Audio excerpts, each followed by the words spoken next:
Գործարար ալիքն եք դիտում կամ լսում FM 106 եւ 5 հաճախականությամբ կամ գործարար ալիքի լրատվական ռադիոյի թվային հարթակներում, նաեւ Արմեն Դարփինյանի YouTube-յան էջում, ինչից կարող եք ենթադրել, որ երկարատև դադարից հետո մենք քննարկում ենք մինչեւ հաղորդումը, պարզվեց, որ դադարը բավականին երկարատև է, մենք Դարփինյանի ժամն ենք սկսում, երկրորդ խոսափողի մոտ Դավիթ Խումարյանն է ձեզ համար աշխատում, առաջին խոսափողի մոտ պրոֆեսոր Արմեն Դարփինյանը, բարև ձեզ։ Բարև ձեզ սիրելի ռադիոլսողներ եւ ռադիոդիտողներ, բարև ձեզ սիրելի Դավիթ։ Այո, մենք չենք հանդիպել երկու շաբաթ մոտ տարբեր պատճառներով։ Ես էի բացակայում, դուք եք բացակայում։ Հիմա բարև եմ եկել ես եւ ողջունում ենք բոլոր մեր լսողներին եւ դիտողներին։ Իրադարձությունները իրականում էս երկու շաբաթվա ընթացքում շատ էին, թե ներսը, թե դուրսը, բայց մենք ձեր առանձնացրածն ենք քննարկում, որն էր ձեզ համար առավել կարևորը։ Մենք բաց ենք թողել քննարկումներից մի քանի իսկապես կարևոր իմ կարծիքով իրադարձություն, որոնց կուզենայի անդրադառնալ արդեն այսօրվա մեր հանդիպման ժամանակ։ Եկեղեցին մեր հիմնական մայր տաճարը ոցվեց, բավական այդպես կազմակերպված արարողություններ։ Պետք է նշեմ մի քանի բան։ Մեկը, որ եկեղեցին իհարկե ձեռք մեկնեց իշխանություններին եւ ոչ միայն բոլորին հրավիրեց, այդ ձեռքը ոչ բոլորը ընդունեցին, ոչ բոլորը սեղմեցին։ Իշխանությունները մասնակցեցին տիտուլային, այսպես ասած, ընդդիմություն կոչվողը չմասնակցեց։ Ցավոք սրտի պիտի արձանագրել, որ մենք դեռևս նորից չունենք կոնսենսուս մեր քաղաքական իրավիճակում, քաղաքական դաշտում կամ դրա մնացորդներում գոյություն չունի կոնսենսուս։ Ես բավական մեծ, այսպես ասած, հիասթափությամբ եմ այդ ամեն ինչը դիտարկում, որովհետև քաջածանոթ եմ օրինակ շվեյցարական իրավիճակին, որտեղ գոյություն ունի ընդամենը 5 կուսակցություն եւ մշտական կոնսենսուս։ 7 կառավարության անդամ են, կոնսենսուսային տարբերակով ընդունվում է այդ կոալիցիոն կառավարության կարգը եւ տարին մեկ անգամ փոխվում է այնտեղ հանրապետության նախագահը, բայց ազգը համարում է իր քաղաքական կարևորագույն ձեռքբերումներից այդ քաղաքական կոնսենսուսը, որը գոյություն ունի։ Մեզ մոտ կոնսենսուս չկա ընդհանրապես, իսպառ բացակայում է, այսինքն սրանք նրանց են համարում դավաճան, նրանք սրանց են համարում դավաճան, մեկը մեկին դավաճան համարելով, ես կարող եմ միանշանակորեն պնդեմ, որ նման իրավիճակում արդար ընտրություններ իրականացնել հնարավոր չէ ուղղակի։ Եթե դու գիտես, որ քո հակառակորդը գալու է քեզ ուղղակի տապալելու եւ ուրեմն հաշվեհարդար ունենալու, երբևիցե չես համաձայնվի, այսպես ասած, արդարություն իրականացնել, որովհետև եթե դա քո շահերից չի բխում, ուրեմն արդարությունը չես իրականացնի։ Ուրեմն նման իրավիճակում, կոնսենսուսի բացակայության իրավիճակում, ցավոք սրտի ես պիտի փաստեմ, որ արդար ընտրությունների ապագան մեզ չի, ուրեմն ոչ մի բանով չի սպասում։ Ցավոք սրտի։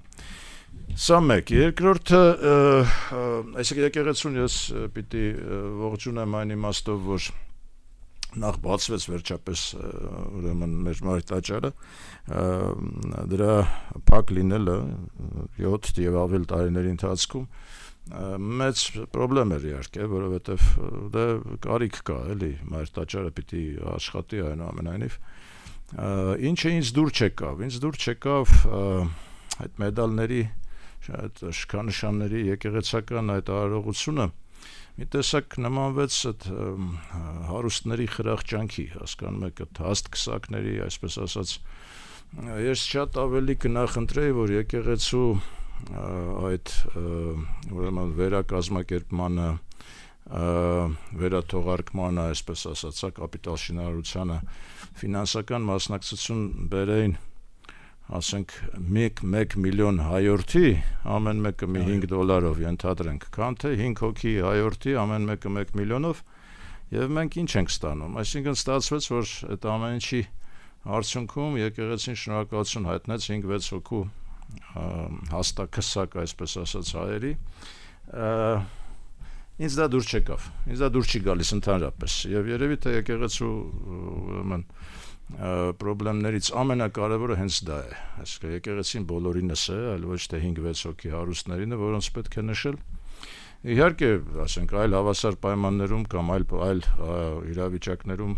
եթե այլ տարբերակ չկա, այո, պետք է դիմել հաստակսակներին։ Բայց ես կարծում եմ, որ մենք հենց ժողովրդականություն պիտի հաղորդենք մեր եկեղեցին հավասարապես եւ հարուստինն է եւ աղքատին եւ ավելին առաջին հերթին աղքատինն է, հասկանում եք, իսկ այստեղ ստացվեց, որ այդպես հարուստների որոշակի խրախճանք տեղի ունեցավ, որը ինձ բացարձակապես դուր չեկավ այդտեղ, հա, պիտի ասեմ։ Այս ինչ վերաբերում է եկեղեցուացմանը, բայց իհարկե բոլոր այորտիներին ես կխրախուսեի, որպեսզի անպայման նոր բացված մարտաճար այցելեն, որովհետև եւ շինարարները եւ նկարիչները, մարդիկ, ովքեր մասնակցել են այդ ամեն ինչի վերականգնմանը, շատ մեծ ջանքեր են գործադրել, պրոֆեսիոնալ բարձր որակի աշխատանք են տարել երկար տարիների ընթացքում եւ ես կարծում եմ, որ դա շատ արժանի է այսօր արդեն մայր տաճարը որպես մայր եկեղեցի եւ ուրեմն իհարկե կհորդորեի, որպեսզի բոլորը գնային եւ խոնարհումը բերեին մայր տաճարին։ Նաև շնորհավորում ենք հավատավոր հայ ժողովրդին, անպայման, որովհետև սա իրականում շատ լուրջ իրադարձություն է մեր հոգևոր եկեղեցական կյանքում, այսինքն ամեն օր տենց բաներ տեղի չեն ունենում, ամեն օր չի որ մայր տաճարը վերոցվում է։ Անպայման։ Երկրորդը ուրեմն Սահմանադրական դատարանը որոշում կայացրեց, որ այդ հանձնաժողովը միջկառավարական Հայաստանի եւ Ադրբեջանի կողմից ստեղծված դրա կանոնակարգը համապատասխանում է մեր սահմանադրությանը, բայց ես պիտի ասեմ, որ վարչապետ Փաշինյանը ելույթ ունեցավ ՄԱԿ-ի գլխավոր ասամբլեայում եւ այդ ելույթում ըստ էության ալգորիթմը տվեց Հայաստանի Հանրապետության գործողությունների։ Ալգորիթմի կարևորագույն մասը հենց կազմում էր Սահմանադրական դատարանի կողմից որոշման ընդունումը, որ եթե դա համապատասխանում է, ուրեմն կանոնակարգը համապատասխանում է սահմանադրությանը եւ եթե Սահմանադրական դատարանը համարի, որ մեր սահմանադրության մեջ առկա չեն որևէ պահանջներ, տարածքային պահանջներ Ադրբեջանի նկատմամբ, ապա հաջորդ քայլը արդեն վավերացումն է ազգային ժողովի կողմից եւ ուրեմն Հայաստանը պատրաստ է խաղաղությանը։ Սա արձանագրվեց ՄԱԿ-ի ամենաբարձր ամբիոնից, Փաշինյանը նման ելույթ ունեցավ եւ ըստ էության Սահմանադրական դատարանի կայացրած որոշումը հենց այդ ալգորիթմի բաղկացուցիչ կարևորագույն մասն էր։ Բայց ինչ ունենք մենք հակառակ կողմում։ Մենք հակառակ կողմում ունենք բացարձակ անհաղորդ վիճակ, որովհետեւ Ադրբեջանը ոչ միայն ցուցադրաբար պատրաստ չէ խաղաղության, այլ նաեւ ել ավելի է սրում իրավիճակը, այսինքն ամեն անգամ մեր նահանջը, իսկ Սահմանադրական դատարանի նմանատիպ որոշումը իհարկե մեր հերթական զիջումներ, հերթական նահանջներ։ Բայց մենք տեսնում ենք, որ ամեն մի նահանջ քայլի դիմաց մենք ստանում ենք շատ ավելի ագրեսիվ հայտարարություն Ադրբեջանի կողմից, մասնավորապես տեղի ունեցավ այնտեղ 2-3 շատ կարևոր հայտարարություն, ագրեսիվություն բացահայտող հայտարարություն, մեկը որ Ալիևը հայտարարեց, որ մենք ուրեմն ազատագրել ենք իրենք, այսինքն ազատագրել են արևելյան Ադրբեջանը եւ հիմա հերթը արևմտյան Ադրբեջան վերադառնալուն է, այսինքն արևմտյան Ադրբեջան նրանք կոչում են այսօրվա Հայաստանի Հանրապետության տարածքը։ Մի խայտառակ, ագրեսիվ, ես կասեի անգամ ֆաշիստական հայտարարություն, որ տեղի ունեցավ հենց մեր Սահմանադրական դատարանի որոշումը ընդունելուց հետո։ Դրանից բացի ուրեմն արդեն նրա մերձավորները, որոնք նույնպես ներկայացնում են Ադրբեջանի պաշտոնական կարծիքը, հայտարարեցին, որ Ալմատայի հռչակագիրը ընդհանրապես սահմանների մասին չէ, սահմանները որոշված չեն եւ պետք չէ ուրեմն հիշատակել Ալմատայի այդ հռչակագիրը սովետական միության փլուզման մասին հռչակագիրը բացարձակապես ուրեմն կապ չունի սահմանների հետ։ Սա երկրորդ հայտարարությունն էր եւ երրորդ հայտարարությունը, որ ավելի վատներ եւ մի քանի անգամ կրկնվեց ադրբեջանական պաշտոնական աղբյուրների կողմից, որ մեր սահմանները պայմանական սահմաններ են, հայ-ադրբեջանական սահմանը պայմանական սահման է։ Սա բերում է մեզ այն եզրակացության, որ ավանաբար Սահմանադրական դատարանի մեր որոշումը, սա վերջի քայլը պետք է լիներ նման նահանջների, որովհետև մենք տեսնում ենք, որ բացարձակապես դրա դիմաց մենք չենք ստանում կառուցողական որևէ մոտեցում Ադրբեջանի կողմից, ես սա ասում եմ ռեալ, բացահայտ, այսպես ասած, փաստերը արձանագրերով եւ կարծում եմ, որ մենք եւ մեր իշխանությունները, քաղաքական ղեկավարությունը, պետությունը ներկայացնող մարդիկ արդեն պիտի կարծում եմ ուրեմն հայտարարություն անել, որովհետև անգլերեն կա նման մի արտահայտություն, ասում են enough is enough, հա, այսինքն բավարարը է, արդեն վերջ, հերիք եղավ, բոլ եղավ, այսպես ասած, հա, մենք պիտի արդեն ասենք, որ սա արդեն վերջին նահանջն էր։ Ըստ էության, մեր ալգորիթմը գործողությունների, նորից եմ կրկնում, ՄԱԿ-ի ամբիոնից հայտարարվեց Փաշինյանի կողմից։ Բացի դրանից հետո տեղի ունեցավ ԱՊՀ անդամ երկրների այդ համաժողովը,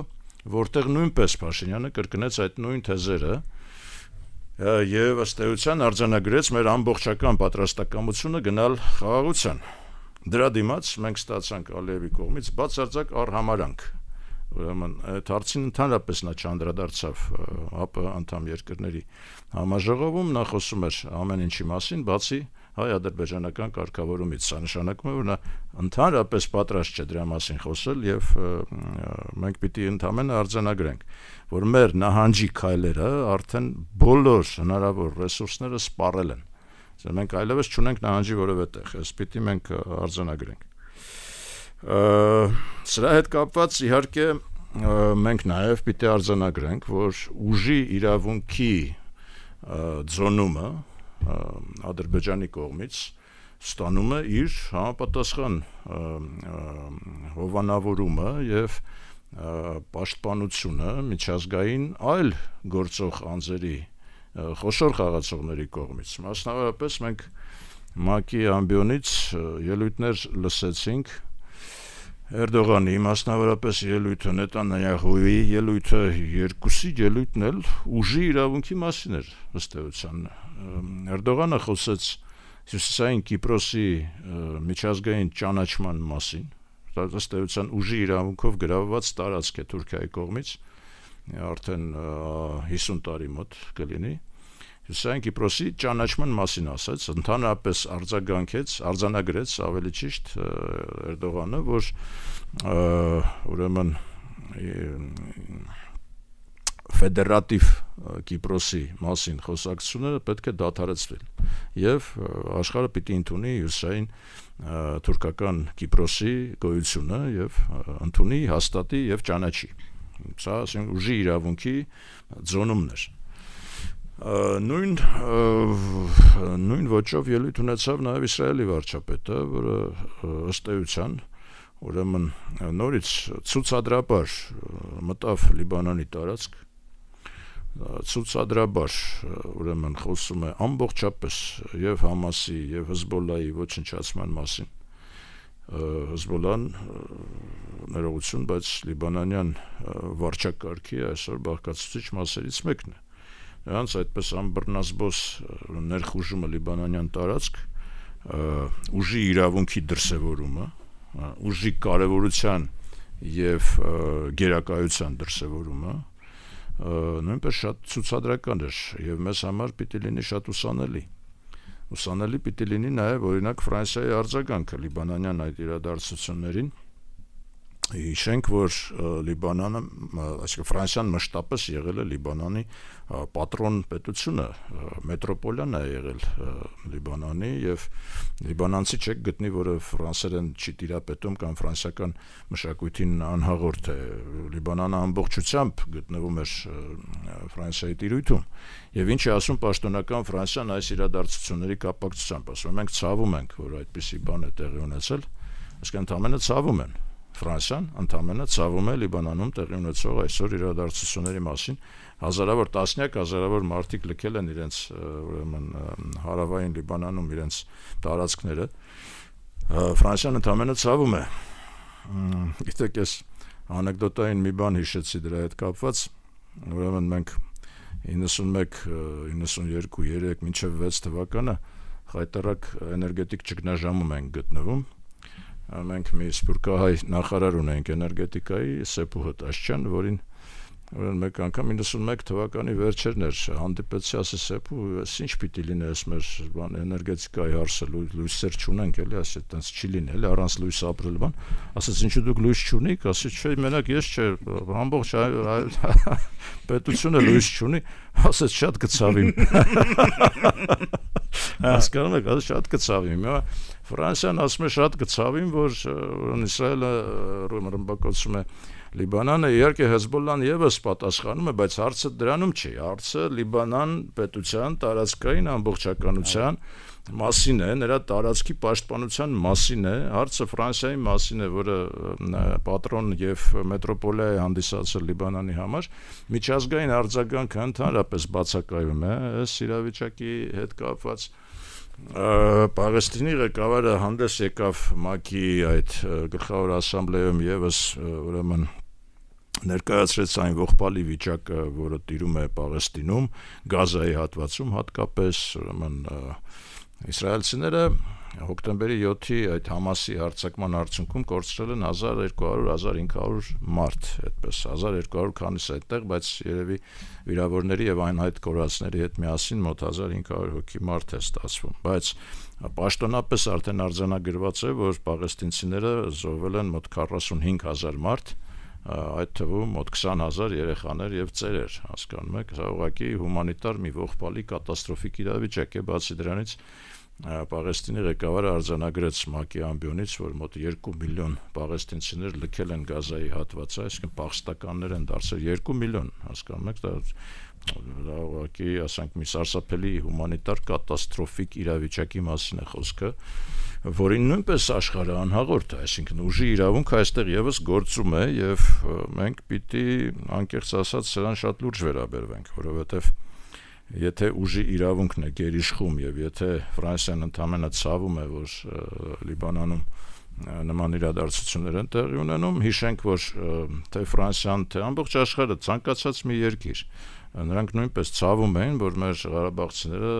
լքեցին իրենց տարածք, ընդամենը ուրեմն ցավում ենք, բայց հիմա գիտեք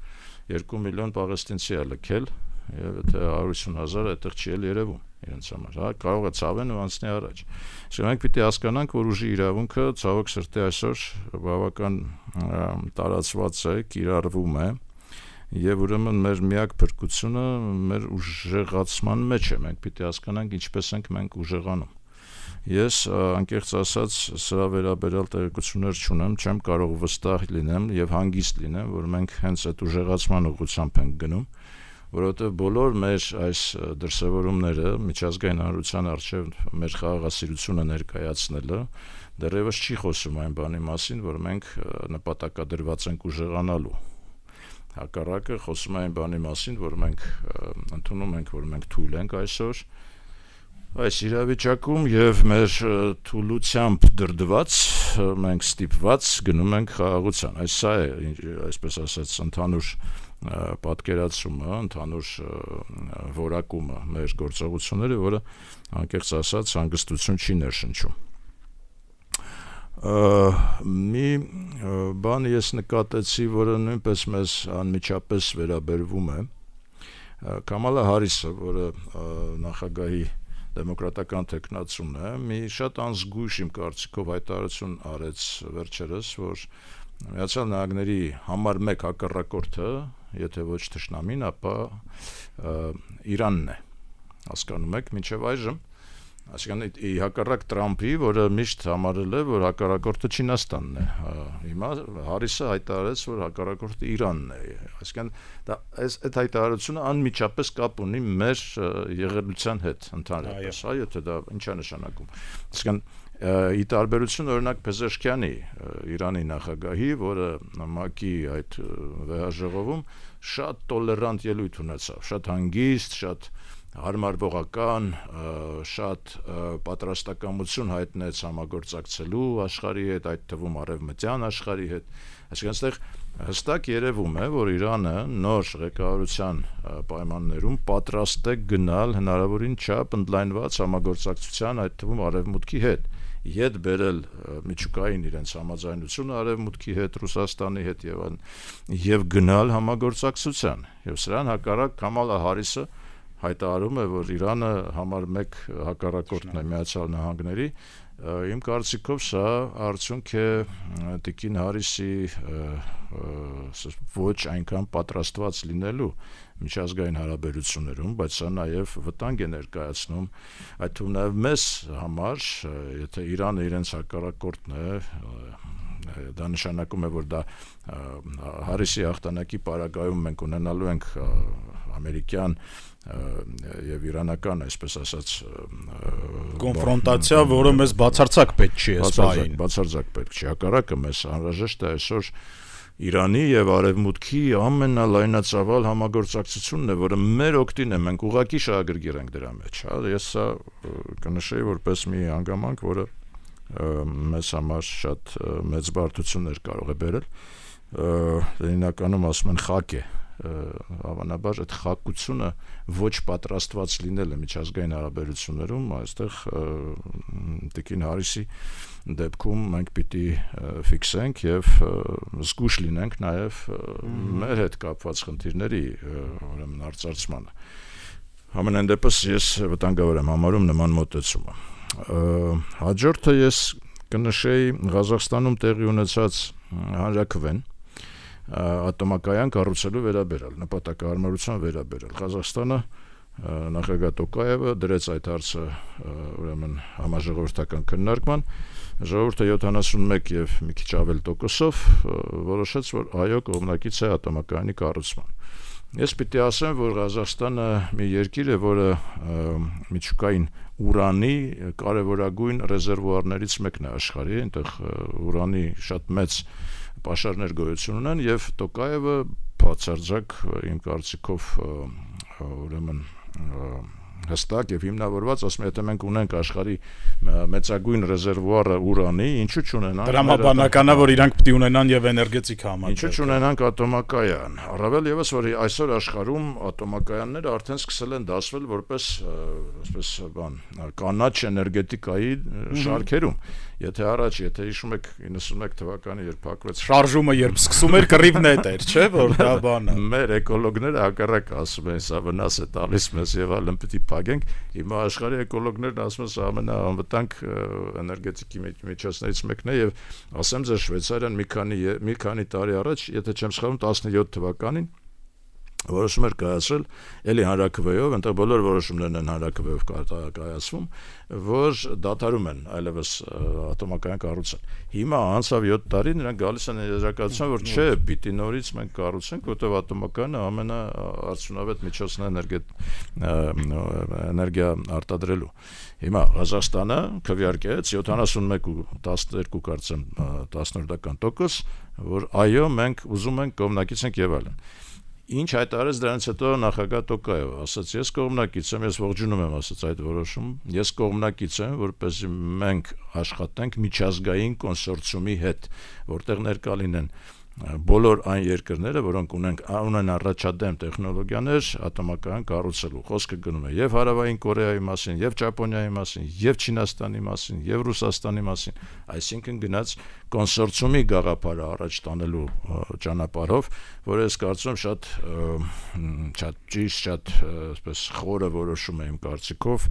եւ նույնպես շատ ուսանելի մեր կառավարիչների համար, որոնք անհասկանալի ձևակերպումներ են դեռևս տալիս, մոբիլային ատոմակայան պիտի կառուցեն, Արմեն Գրիգորյանը ասաց, որ դեռևս դա պարզ չի ամերիկացիների հետ են կառուցելու թե ում հետ, որտեղ ամերիկացիներն այնտեղ պետք է ինչ-որ որոշում կայացնեն, որ մեզ թույլատրեն այդ տեխնոլոգիաներին ծանոթանալու համար եւ այլն։ Ես կարծում եմ, որ շատ այդպես խորը մոտեցում է ցուցաբերում նախագահ Տոկաևը, հաշվի առնելով նրա մերձեցումը եւ Ռուսաստանի հետ միաժամանակ եւ Չինաստանի հետ, բայց նա չի ուզում բաց թողնել նաեւ ուրեմն արևմտյան աշխարհը։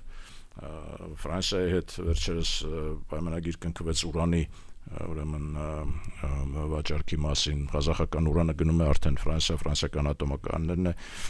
սնուցում, պիտի ասեմ, որ Ֆրանսիան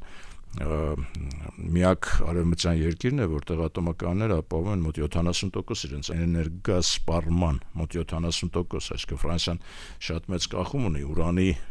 ուրեմն այդ մատակարարումներից եւ իհարկե հրաժարվել են, ասենք, ռուսական ուրանից։ Իմիջիայլոց Միացյալ Նահանգները չեն հրաժարվել դեռևս ռուսական ուրանից, որտեղ դրա կարիքը ունեն, բայց Ֆրանսիան հրաժարվեց, բայց փոխարինեց դա ղազախական ուրանով եւ Ղազախստանի դերը այստեղ արևմուտքում բարձրացավ համապատասխանաբար եւ Ղազախստանը խոսում է այսօր կոնսորցիումի ստեղծման մասին ատոմակայան կառուցելու։ Իսկ ատոմակայանը 10-15 միլիարդ դոլար արժե, ասենք, եթե մեկ էներգոբլոկի մասին 1000 մեգավատանոց, ասենք, մի ատոմակայանը երևի 10-ից 15 միլիարդ տարբեր տեխնոլոգիաներից ելնելով այդպես եւ մինչեւ 35 թվականը իրենք նպատակադրված են կառուցելու։ Շատ կարեւոր է եւ նորից ուսանելի մեզ համար, մեզ այդ ուղղակիորեն առնչվող խնդիր է, հարց է եւ փորձ է, որը մենք պիտի նույնպես հաշվի առնենք մեր վերջնական որոշումը կայացնելու տեսանկյունից։ Հաջորդը ես կնշեի շարունակվող տնտեսական պատերազմը, համաշխարհային տնտեսական պատերազմ ես կասեի դա։ Չինաստանը որոշում կայացրեց, ուրեմն մեզ վերաբերող հարց է, նորից դրա համար եմ ասում։ Ասենք կողքից նայողը կարող է ասել, որ չէ, մեր հետ ինչ կապ ունի, ասենք Չինաստանը բարձրացրեց ուրեմն արևմտյան բրենդիների նկատմամբ ուրեմն բանը մաքսատուրքը հասցրեց մոտ 35-40%-ի մաքսատուրքը, այսինքն Ֆրանսիան, որը մատակարարում էր Չինաստանին տարեկան 1.7 միլիարդ դոլարի ծավալի բրենդի, հա, մեր ասած, մեր լեզվով կոնյակ, հա, հիմա դրանց գինը առնվազն 35%-ով ավելացավ։ Այսինքն դժվարացավ նրանց մուտքը չինական շուկա։ Ուր են հայ կառավարիչները, որոնք կարող էին եւ կարող են դեռևս օգտագործել այս պահը եւ հայկական կոնյակը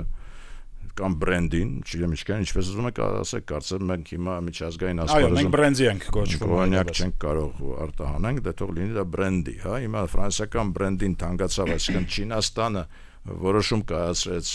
դա առևտրային հստակ սահմանափակում է, հա, հիմա այդտեղ մենք կարող ենք օգտվել, այո կարող ենք, ուր են մեր դիվանագետները, տնտեսական դիվանագետները, որոնք պիտի ազատ առևտրի ռեժիմը կարողանան սահմանել Չինաստանի հետ, ինչու մենք չունենք ռազմավարական համագործակցության մասին որոշում, այնպիսին ինչպիսին վրացիներն ունեն, ես կարծում եմ, որ վրացիները հիմա վրացական բրենդին կարտահանեն ֆրանսիականի փոխարեն, հա, ծավալը միգուցե այդքան չի լինի, բայց միևնույն է, այդ ուրեմն բացը կլրացվի, ասեմ, որ Չինաստանը նպատակադրված է ավտոմեքենաների վրա նույնպես կիրառել սարսափելի բարձր մաքսատուրք եվրոպական ավտոմեքենաների վրա, ուրեմն եւ հացահատքի վրա եւ մսեղենի վրա նույնպես, հա, մսային արտադրությունը հատկապես խոզի միսը Եվրոպայից ուրեմն արտահանում են Չինաստան, հիմա նրանք բարձրացնում են, որովհետեւ իրենք իրենց կարիքները կարողանում են հոգալ արդեն Չինաստան։ Սա ուրեմն չինական կողմից։ Միևնույն ժամանակ մենք տեսնում ենք Միացյալ Նահանգները շատ են մտահոգված կիսահաղորդիչների արտադրության տեղափոխմամբ, ժամանակ կար, երբ իրենք այդ արտադրությունը տեղափոխում են Չինաստան, որովհետև այնտեղ էժան էր աշխատուժը։ Հիմա հակառակը հասկանում են, որ Չինաստանը որպես իրենց հակառակորդ եւ տնտեսական պատերազմում իրենց թշնամի կարող է օգտվել այդ առիթից եւ փակել, օրինակ, ասենք, չինական ընկերությունների կողմից արտադրած կիսահաղորդիչները, որոնք էլեկտրոնիկայի մեջ մեծագույն բան ունեն, կարևորություն ունեն, մեծագույն նշանակություն ունեն։ Թայվանը հենց դրանով է ամբողջ աշխարհով շատ կարևոր որպես սուբյեկտ տնտեսական եւ այնքան քաղաքական սուբյեկտ, որտեղ այնտեղ արտադրվում են մոտ 60% աշխարհում օգտագործվող կիսահաղորդիչների։ Այս իմաստով եւ Միացյալ Նահանգների պետությունը, կառավարությունը որոշում է կայացնում բյուջետային միջոցներից 50 միլիարդ դոլար հատկացնել, որպեսզի Չինաստանում տեղակայված մասնավոր ընկերությունները, ամերիկյան ընկերությունները տեղափոխեն իրենց արտադրությունը նորից ետ բերեն Միացյալ Նահանգներ, որտեղ նրանք վախենում են, որ Չինաստանը կարող է փակել, սահմանափակել նրանց արտադրանքի ներհոսքը դեպի Միացյալ Նահանգներ եւ նրանք կզրկվեն հսկայական էլեկտրոնիկայի իրենց հնարավորություններից։ Այստեղ շատ հետաքրքիր պատերազմ է գնում։ Չիպերի արտադրությունը պիտի ասեմ, որ իդեպ եւ շնորհավոր եմ մեր Սինոպսիսին, որը Հայաստանում հիմնադրված արդեն 20-ամյակը տոնեցին վերջերս եւ պիտի շնորհավորեմ այդ ընկերությանը, որը ծավալվեց Հայաստանում եւ փաստորեն մենք այսօր կիսահաղորդիչների արտադրության, դրանց ծրագրային ապահովման, չիպ դիզայնի համաշխարհային ոչ ամենամեծ, բայց կենտրոններից մեկն ենք եւ սա մեր մրցակցային առավելությունն է բոլոր մնացած օրինակ մեր ուրեմն կողքի երկրների հետ համեմատած մենք այստեղ առաջադեմ երկիր ենք, որտեղ Սինոպսիսը ժամանակին այդ որոշումը կայացրեց։ Ես կարծում եմ, որ այստեղ մենք պիտի մեր դռները բացենք եւ փորձենք ել ավելի ներգրավենք միջազգային ընկերությունները, որոնք զբաղվում են կիսահաղորդիչների ուրեմն դիզայնով եւ բացի Սինոպսիսից նաեւ ունենանք այստեղ դե մայկրոչիպը նաեւ կա, որը Սինոպսիսի չափ չի, բայց էլի բավականին մեծ է, Հայաստանում ներկայացված է, ինչը էլի լավ է։ Ամենայն դեպս ուզում եմ ասել, որ քանի որ մենք տեսնում ենք, որ տեղի է ունենում համաշխարհային տնտեսական պատերազմը, մենք այստեղ պիտի այսինքն դա անդրադառնում է նաև անմիջապես մեր վրա։ Մենք պիտի հասկանանք մեր տեղը, դերը եւ արգումենտները այդ պատերազմում որոնք են, Հիմա տվյալ դեպքում Սինոպսիսի ուրեմն գոյությունը մեր երկրում եւ մեր ուժեղ կողմերից մեր առավելություններից մեկն է։ Լեռնային Ղարաբաղի տարածքում հայկական պատմամշակութային արժեքների պահպանման վերաբերյալ առանձին բանաձև ընդունեց Նիդերլանդների կառավարությունը, բացի դրանից ուրեմն բոլոր փախստականների վերադարձի եւ նաեւ ռազմագերիների ազատ արձակման մասին որոշում կայացրեց Նիդերլանդների պարլամենտը առանձին մի բանաձևով։ Ես պիտի ասեմ, որ մենք երևի թե պատշաճ ուշադրություն չենք դարձնում Նիդերլանդներին, դա մեզ բացարձակ բարեկամ երկիր է, եթե մենք հիմա սոցհարցում անցկացնենք, իհարկե արևմտյան երկրներից առաջին տեղում կլինի Ֆրանսիան։ Բոլորը գիտեն Ֆրանսիայի կողմից մեզ աջակցության մասին, քաղաքական աջակցության, գեոքաղաքական, նաև ռազմական աջակցության, բայց ես կարծում եմ, որ շատ քչերն են տեղյակ, որ Նիդերլանդները մեզ բացարձակ բարեկամ երկիր է, բացարձակ ժողովրդավար երկիր է, դեմոկրատիայի այսպես իսկապես կենտրոններից մեկն է եվրոպական, եւ մենք պիտի պատշաճ ուշադրությամբ եւ շնորհակալությամբ վերաբերվենք Նիդերլանդներին, մեր անկախության առաջին իսկ օրվանից, առաջին պահից Նիդերլանդները բացարձակ աջակցություն են ցուցաբերել մեզ, թե ֆինանսական, թե բարոյական, թե քաղաքական, նաեւ տեխնոլոգիական երկիր է, դա էլ ֆիքսենք, որ լուրջ տեխնոլոգիաներ ունի։ Բացի դրանից նաև իրենց ռեժիմը, հարկային ռեժիմը, ազատությունները այնպիսին են, որ միջազգային բավականաչափ ծավալով, քանակով ընկերություններ գերադասում են իրենց գլխավոր մասնաշենքերը, գլխավոր կառույցները ունենալ հենց Նիդերլանդներում։ Ես կարծում եմ, որ մենք այստեղ անելիք ունենք, այդտեղ կարևորագույն երկիր է մեզ համար եւ մենք պիտի կարողանանք այդ բարեկամությունից առավելագույնը քաղենք։ Չեմ կարծում, որ այսօր մենք դրանում, այսպես ասած, առանձնապես հաջողակ ենք։ Մեր հայրենակից Տարոն Աճեմօղլուն դարձել է Նոբելյան մրցանակի դափնեկիր տնտեսագիտությունից, այն ինչի մասին, որ աշխատության համար ինքը ստացել է այդ Նոբելյան մրցանակը, ինձ համար անհասկանալի է, դրա համար ես անհամբեր սպասում էի մեր հանդիպմանը պարոն Դարփինյանի հետ, որ լսեմ իր մեկնաբանությունները։ Գիտեք, ես դե այսօր է հրապարակվել այդ որոշումը եւ ես արդեն տեսա մեր այսպես էքսպերտային, այսպես ասած, այդ թվում նաեւ սփյուռքահայ հասարակության կողմից բավական այսպես ուրախ ուրեմն եւ զոնային տրամադրություններ, շնորհավորանքներ, որ հերթական հայ ազգի ուրեմն գիտնական արժանացավ Նոբելյան մրցանակի, ես պիտի սառեցնեմ մի քիչ այս տրամադրությունները, որովհետեւ նախ ես չեմ համարում, որ Աճեմօղլին որևէ կապ ունի մեր ընդհանրապես հայության հետ եւ հայ ինքնության հետ, ես այդպես չեմ համարում։ Այսօր տեսա նաև որոշները նրան համեմատեցին մեր Պատապուցյանի հետ, որը կենսաբանության ոլորտում մի քանի տարի առաջ իսկապես զտարյուն հայ լինելով, կարգին մարդ լինելով, ուրեմն հաղորդակից լինելով մեր խնդիրներին, մեր խնդիրներին, իսկական գիտնական լինելով, իսկապես մեր պարծանքն է, նա իսկապես հայ է, նա իր ինքնությունը ճանաչող Արտեմ Պատապուցյանի մասին է խոսքը, որևէ համեմատություն չկա Աջեմօղլուի հետ, որտեղ նա ազգանունից բռնած, ասենք թուրքական Ստամբուլյան Գալատասարայ տղա է էլի իր համար, ասենք մեկ ես ուրեմն կուզենայի սառեցնել, նա որևէ կապ չունի մեզ հետ, այո, նրան կարելի է շնորհավորել որպես ցանկացած մեկին, ով ստանում է Նոբելյան մրցանակ, ցանկացած մեկը, դա որևէ ոչ մի կապ չունի մեզ հետ, առավել եւս որ դուք հիշում եք նա մեր այսպես ասած հեղափոխությունից հետո 18 թվականի առաջին զանգերից մեկը Փաշինյանն իրականացրեց իրեն, ասաց Աջեմօղլուին զանգեն, որ նա գա տեսնենք ինչ ենք անում, այո, տեսնենք ինչ ենք անում,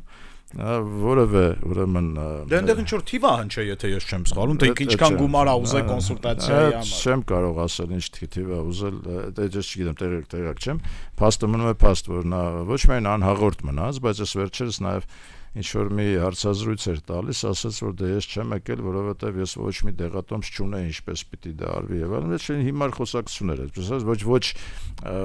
անարժան խոսակցություններ, հա, այսինքն ինչ որ մի անհաղորդ մարդ, որ անկախ ցանկացած մեկին Իռլանդացուն բռներ, ավելի հաղորդակից կլիներ մեզ, ավելի կամեցող կլիներ ամեն դեպքում, կարողա ստացվեր, կարողա չստացվեր, բայց ոնց որ ցանկությունը կլիներ։ Անհետեւաբար փաստ համար մեկն է, որևէ կապ չունի ուրեմն հայ ինքնության հետ եւ պետք չի նրան երբևիցե համեմատել Արտեմ Պատապուցյանի հետ, սա մեկ, եւ փաստ համար երկու ես առանձնապես տպավորված չեմ իր աշխատության համար, ինստիտուցիոնալ էկոնոմիկայի, այո, դա ասենք հիմնադիրներից մեկն է, Ռոբինսոնի հետ իր գիրքը բավական տրիվիալ եզրակացությունների է հանգել, որ առանց ինստիտուտների հնարավոր չէ վերափոխում իրականացնել, դա ասենք էփած հավին էլ պարզ է, որ առանց ինստիտուտների հնարավոր չէ, ասենք դե տվել են լավ են արել, նորից եմ կրկնում, շնորհավոր ենք, բայց դա մեզ հետ որևէ կապ չունի եւ ինքնության հետ որևէ կապ չունի։ Իդեպ ինքնության մասին ասեմ, շատ հետաքրքիր բան կարդացի, վերջերս մի հարցազրույց էր Յուվալ Նոյ Հարարին կա, որը որ Իսրայելում հրեական ինքը կարևորագույն մտածողներից մեկն է, ոչ միայն հրեական աշխարհի, ընդհանրապես համաշխարհային կլասի բան է,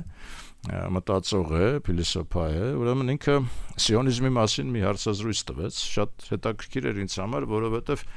այն ինչ ինքը ասաց սիոնիզմի մասին, իմ կարծիքով 100%-ով վերագրելի է մեր արցախահայերին։ Ուրեմն ասաց սիոնիզմը ունի 3 հիմնակար։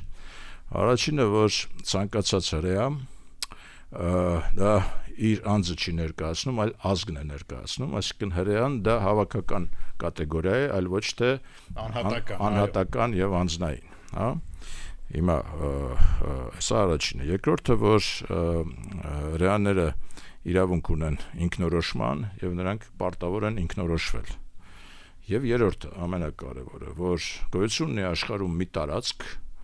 որը Հորդանան գետից մինչև միջերկրական ծով է սփռվում եւ այդ տարածքի հետ այս ուրեմն հրեական ինքնությունը ունի